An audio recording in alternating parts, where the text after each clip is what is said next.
So what are your responsibilities? Well, Jackie, statutorily, my responsibilities are to preside over the Commissioner's Court, to also perform judicial functions in the misdemeanor courts, the probate courts, the guardianship courts, the mental commitments and juvenile courts for our county.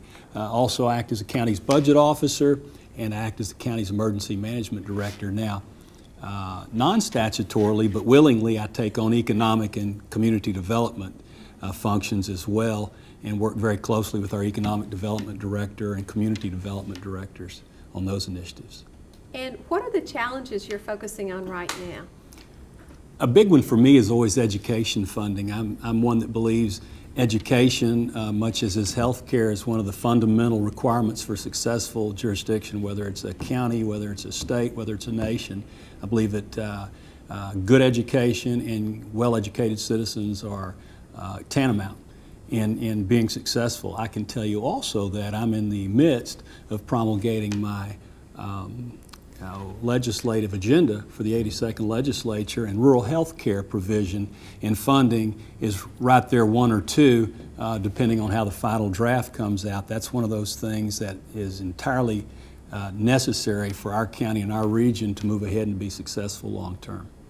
If you can imagine a year from now and you're partnering with East Texas AHEC, and also that includes Coastal Health Connection, your own rural health network, to meet your challenges, and the partnership is really working well, what would that look like to you?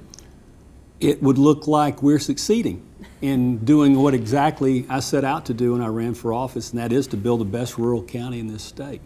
In order to do so, again, I'd mentioned we've got to have the best rural health care available, up and running. We've got to have the best education being provided for our youth. And we've also got to create opportunities for those newly educated youth to come back to our county and take advantage of. Those, in a nutshell, are the things that I see happening in the short term. What would it do for you personally? Well, personally, it'll validate my decision to have run for office, to leave a perfectly good career, to retire from that and work for pennies on the dollar. So then it's going to tell me that indeed what we're accomplishing here is far and away better than anything I've ever done or ever contemplated doing, but it's also going to tell me that we're getting our goals done, that we're putting in place the infrastructure for success, but also for sustainability. You know, I believe that as we build things, we shouldn't just build them for the short term or for this generation. We should build them for into the next generation, the one beyond, and the one beyond that.